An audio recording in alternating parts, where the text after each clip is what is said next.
우리가 살면서 수많은 사람들을 만나고 잊어버리지만 어떤 목소리들은 시간이라는 거대한 강을 거슬러 우리에게 말을 걸어오는 듯합니다. 수천 년 전에 인물이 남긴 한 문장이 오늘날 우리의 마음을 뒤흔들고 낡은 책 속에 잠들어 있던 지혜가 복잡한 현실의 문제를 해결하는 열쇠가 되기도 하죠. 그들은 과연 어떤 삶의 순간들을 겪었기에 죽음이라는 필연적인 끝마저 뛰어넘는 강력한 가르침을 남길 수 있었던 걸까요?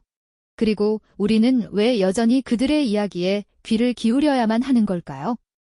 단순한 업적의 나열을 넘어 한 인간이 겪었던 내면의 고뇌와 선택의 순간들을 따라가며 그 해답을 찾아보는 여정을 지금부터 시작하려 합니다. 그 첫 번째 이야기는 지금으로부터 약 2400년 전 고대 그리스의 아테네에서 펼쳐집니다. 당시 아테네는 민주주의와 철학의 꽃을 피운 위대한 도시였지만 그 화려함 뒤에는 소피스트들의 궤변이 진리처럼 여겨지고 시민들의 정신은 혼란에 빠져 있었습니다.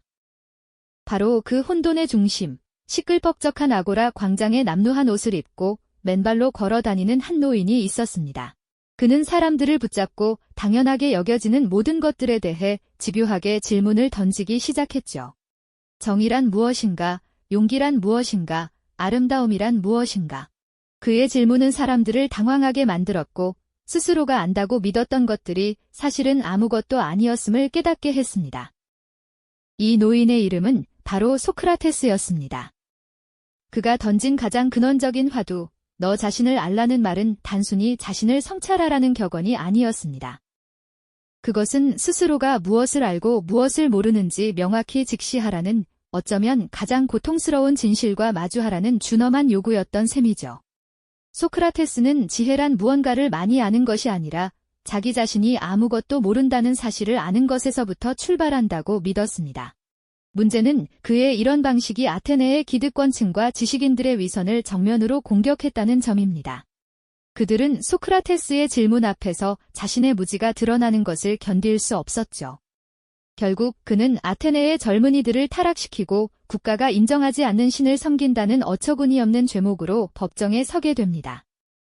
그를 향한 비난과 손가락질이 쏟아지는 엄숙한 법정 안에서도 소크라테스는 조금도 위축되지 않고 오히려 배심원들을 향해 자신의 철학을 당당하게 펼쳐 보였습니다. 자신은 아테네 시민들의 잠든 영혼을 깨우기 위해 신이 보낸 쇠파리와 같은 존재이며 자신을 죽이는 것은 아테네에 더 큰 해악이 될 것이라고 말이죠. 충분히 목숨을 구걸할 수도, 아테네를 떠나 망명을 갈 수도 있었지만 그는 그 어떤 타협도 거부했습니다.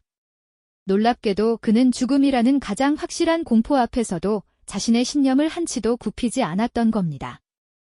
결국 사형 선고를 받은 그는 감옥에 갇히게 됩니다. 창살 너머로 보이는 아테네의 풍경은 여전히 번영하는 듯 보였지만 그를 죽음으로 내몬 위선과 무지로 가득 차 있었죠. 독배를 마시기 직전 슬퍼하는 제자들에게 그는 죽음은 영혼이 육체로부터 해방되는 것일 뿐이라며 태연하게 마지막 가르침을 남깁니다. 그의 평온한 표정은 죽음을 두려워하지 않는 자의 초연함, 그리고 자신의 삶과 철학이 완벽하게 하나가 되었음을 보여주는 마지막 증명이었습니다. 소크라테스가 육신으로 남긴 것은 아무것도 없었지만 그의 삶 자체가 우리에게 어떻게 살아야 하는가에 대한 가장 강력하고도 전율적인 질문을 던지고 있는 것입니다. 소크라테스가 던진 위대한 질문은 시대를 넘어 또 다른 영혼에게 가닿습니다. 만약 한 사람의 어깨 위에 세상의 모든 무게가 얹어 있다면 이야기는 어떻게 달라질까요? 인류 역사상 가장 거대했던 제국의 정점에서 모든 것을 손에 쥔 것처럼 보였던 한 남자가 있었습니다. 그의 이름은 마르쿠스 아우렐리우스, 5현제 시대의 마지막을 장식한 로마의 황제이자 스토아 철학을 몸소 실천한 고독한 구도자였죠. 역사는 그를 현명하고 자비로운 통치자로 기록하지만 그의 현실은 단 하루도 평온할 날이 없는 거대한 폭풍의 눈과도 같았습니다. 그의 통치 기간 내내 로마는 위기의 연속이었거든요. 북방 국경에서는 게르만족과의 끊임없는 전쟁이 계속되었고 제국 안으로는 끔찍한 역병이 돌아 수많은 생명을 앗아갔습니다. 심지어 가장 믿었던 부하의 배신과 반란까지 겪어야 했으니 그가 짊어져야 했던 제국의 무게는 상상하기조차 어렵습니다. 문제는 이 모든 거대한 불행 앞에서 황제인 그조차 할 수 있는 일이 거의 없었다는 사실입니다. 그는 이 거대한 절망과 무력감 속에서 어떻게 자신의 내면을 지켜낼 수 있었을까요? 놀랍게도 그는 화려한 궁전이 아닌 차가운 바람이 스며드는 전쟁터의 막사 안에서 그 답을 찾기 시작했습니다. 그는 매일 밤 자신과의 대화를 기록으로 남기기 시작했던 겁니다. 그 순간 그는 황제의 화려한 갑옷을 벗고 한 명의 인간으로 돌아가 흔들리는 촛불 아래에서 오직 자기 자신만을 위한 글을 써 내려갔습니다. 이것이 바로 오늘날 우리에게 명상록이라는 이름으로 전해지는 위대한 기록의 시작이었죠. 이 책에서 그는 외부에서 일어나는 사건들은 우리가 통제할 수 없는 영역이라고 말합니다. 전쟁, 질병, 타인의 배신 같은 것들은 우리의 의지와는 상관없이 벌어지는 일이라는 겁니다. 하지만 그 사건들을 어떻게 받아들이고 해석할 것인지는 오롯이 우리 자신의 선택에 달려있다고 강조했습니다. 이것이 바로 스토아 철학의 핵심이자 그가 혼돈 속에서 평정을 지킬 수 있었던 비밀이었죠. 그에게 철학은 책상 위에서 벌어지는 현학적인 논쟁이 아니었습니다.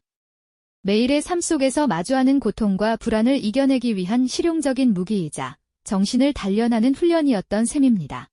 광활한 로마 제국의 지도를 펼쳐놓고 전선과 역병의 확산을 바라보며 깊은 시름에 잠기던 황제의 모습 뒤에는 그 모든 것을 담담히 받아들이려 애쓰는 한 인간의 고뇌가 숨어 있었던 것입니다. 어쩌면 그는 웅장한 콜로세움이나 포럼의 화려함 속에서보다 이름 없는 병사들과 함께 야영하며 밤하늘의 별을 볼 때 더 큰 위안을 얻었을지도 모릅니다. 그는 권력의 정점에서 가장 외로운 싸움을 벌였던 겁니다. 그는 제국의 안위라는 외부의 폭풍과 자신의 내면을 지키려는 내면의 폭풍, 그 두 개의 전쟁을 동시에 치러야만 했습니다. 그의 고뇌는 단순한 통치자의 책임감을 넘어선 한 인간이 겪을 수 있는 가장 깊은 실존적 번민이었죠. 그가 남긴 진짜 유산은 그가 다스렸던 광활한 영토나 화려한 건축물이 아니었습니다. 바로 어떤 상황에서도 자신의 내면을 지키려 했던 그 치열한 노력과 그 과정에서 얻어낸 깊은 성찰 그 자체였던 겁니다. 그의 삶은 우리에게 또 다른 질문을 던집니다. 우리가 통제할 수 없는 세상의 거친 파도 앞에서 우리가 지켜내야 할 단 하나의 가치는 과연 무엇일까요? 그의 고독한 투쟁은 시대를 건너 여전히 각자의 전쟁터에서 분투하고 있는 우리 모두에게 깊은 공감과 함께 묵직한 울림을 남기고 있습니다. 로마 황제의 고뇌가 보이지 않는 내면의 적과 싸우는 고독한 전쟁이었다면 이제 우리는 실제 포화가 쏟아지는 바다 한가운데서 꺼져가는 나라의 운명을 온몸으로 막아선 한 남자를 만나보려 합니다. 칠흑 같은 절망이 나라 전체를 집어삼키고 왕조의 명운이 경각에 달렸던 바로 그 순간 모두가 패배를 예감하며 무력감에 빠져 있을 때에도 묵묵히 자신의 자리를 지킨 단 한 사람이 있었죠. 그의 이름은 바로 이순신입니다. 그가 마주했던 현실은 단순히 어려운 수준이 아니었습니다. 그것은 상식적으로는 도저히 희망을 이야기할 수 없는 완벽한 절망 그 자체에 가까웠습니다.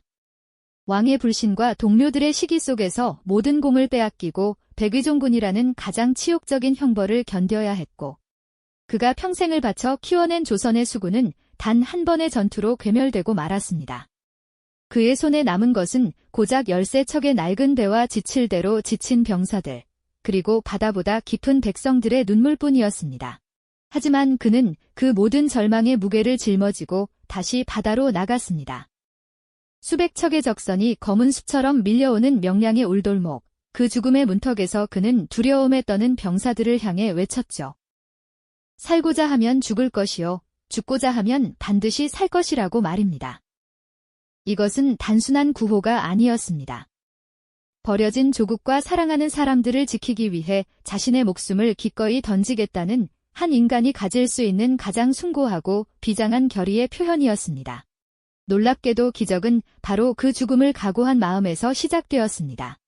불가능해 보였던 해전은 거짓말 같은 대승리로 끝났고 그의 이름은 절망에 빠진 백성들에게 마지막 희망의 불씨가 되었습니다. 그의 리더십은 화려한 전략이나 전술에서만 빛을 발한 것이 아니었습니다. 가장 낮은 곳으로 떨어졌을 때조차 결코 좌절하지 않고 묵묵히 자신의 길을 걸었던 그 인내의 시간이 있었기에 가능했죠. 백의종군하는 초라한 행렬 속에서도 그는 백성들의 고통을 외면하지 않았고 굶주린 이들에게 기꺼이 자신의 얼마 안 되는 식량을 나누어주며 그들의 상처를 보듬는 것을 잊지 않았습니다. 장수이기 이전의 한 인간으로서 그가 보여준 불굴의 의지와 따뜻한 마음이 있었기에 병사들은 목숨을 걸고 그를 따를 수 있었던 겁니다. 그는 군림하는 지휘관이 아닌 함께 죽기를 각오한 동지였으니까요. 결국 길고 길었던 전쟁의 마지막 순간, 그는 노량의 차가운 바다 위에서 자신의 역할을 완수합니다. 승리가 눈앞에 다가온 그 순간, 적의 총탄이 그의 가슴을 꿰뚫는 비극이 찾아오고야 맙니다. 문제는 그 다음이었습니다. 자신의 죽음이 아군의 사기를 떨어뜨려 어렵게 잡은 승기를 놓칠 것을 염려한 그는 숨이 멎어가는 마지막 순간까지도 오직 나라와 군사를 걱정했습니다. 나의 죽음을 적에게 알리지 말라. 이 짧은 유언은 한 인간이 자신의 신념과 책임을 어디까지 지켜낼 수 있는지를 보여주는 역사의 길이 남을 가장 무겁고도 위대한 마지막 명령이 되었습니다.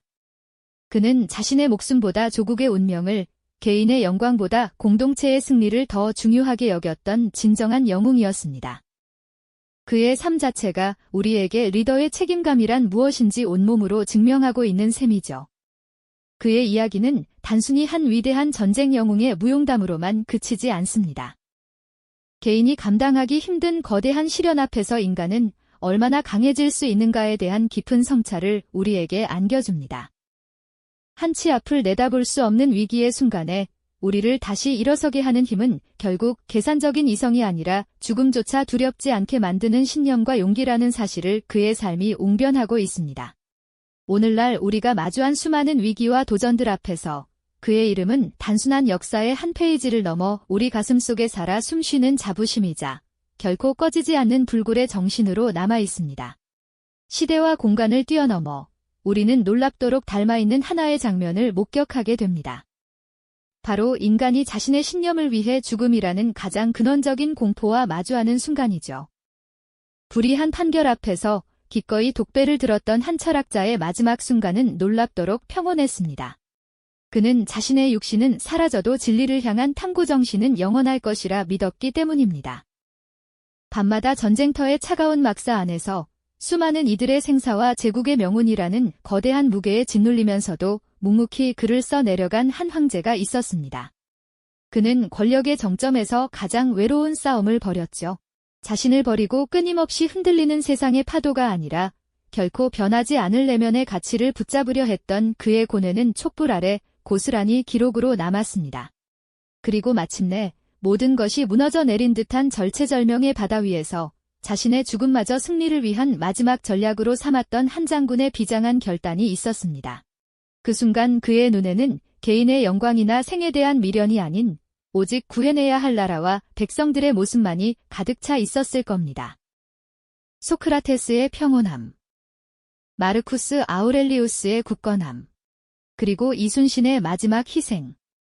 이 세 장면은 서로 다른 시대를 관통하며 우리에게 하나의 진실을 보여줍니다. 그것은 바로 인간을 가장 위대하게 만드는 것은 화려한 업적이나 소유가 아니라 어떤 상황에서도 흔들리지 않고 자신이 옳다고 믿는 가치를 지켜내는 태도 그 자체라는 사실입니다. 이들이 남긴 진정한 유산은 우리가 박물관에서 보는 유물이나 책 속에 박제된 문장이 아닙니다. 고통과 절망의 한가운데서도 인간으로서의 존엄을 잃지 않았던 그들의 삶 자체가 우리에게 주어진 가장 강력한 가르침이죠. 어떻게 살아야 하는가? 무엇이 진정으로 가치 있는 것인가? 인류가 수천 년간 던져온 이 질문에 대해 그들은 온 생애를 바쳐 가장 선명하고도 숭고한 답을 제시한 셈입니다. 그들의 삶은 마치 어두운 밤바다를 항해하는 배에게 길을 알려주는 등대와도 같습니다. 어디로 가야 할지 몰라 방황할 때 우리는 그들이 비추는 불빛을 보며 방향을 다시 잡을 수 있는 것이죠. 오늘날 우리가 살아가는 이 시대는 그 어느 때보다 복잡하고 혼란스럽습니다. 수많은 정보와 가치들이 뒤섞여 무엇이 옳은 길인지 판단하기 어려운 순간들이 참 많습니다. 매일같이 우리는 크고 작은 선택의 기로에 놓이게 되죠. 이익을 택할 것인가, 양심을 지킬 것인가, 편안함에 안주할 것인가, 어려움을 무릅쓰고 신념을 따를 것인가? 바로 그런 흔들리는 순간에 우리는 이들의 이야기를 떠올릴 필요가 있습니다. 그들이 겪었던 고난에 비하면 우리의 고민은 어쩌면 작게 느껴질지도 모릅니다.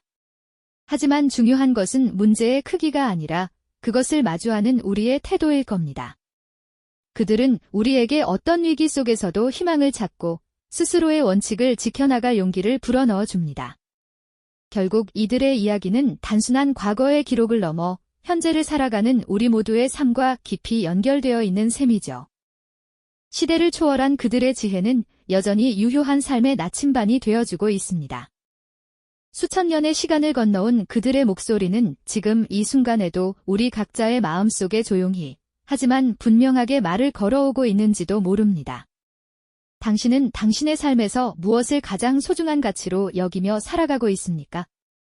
그리고 당신은 훗날 어떤 사람으로 또 어떤 정신을 남긴 존재로 기억되고 싶으신가요? 이 거대한 질문에 대한 답을 찾아가는 여정.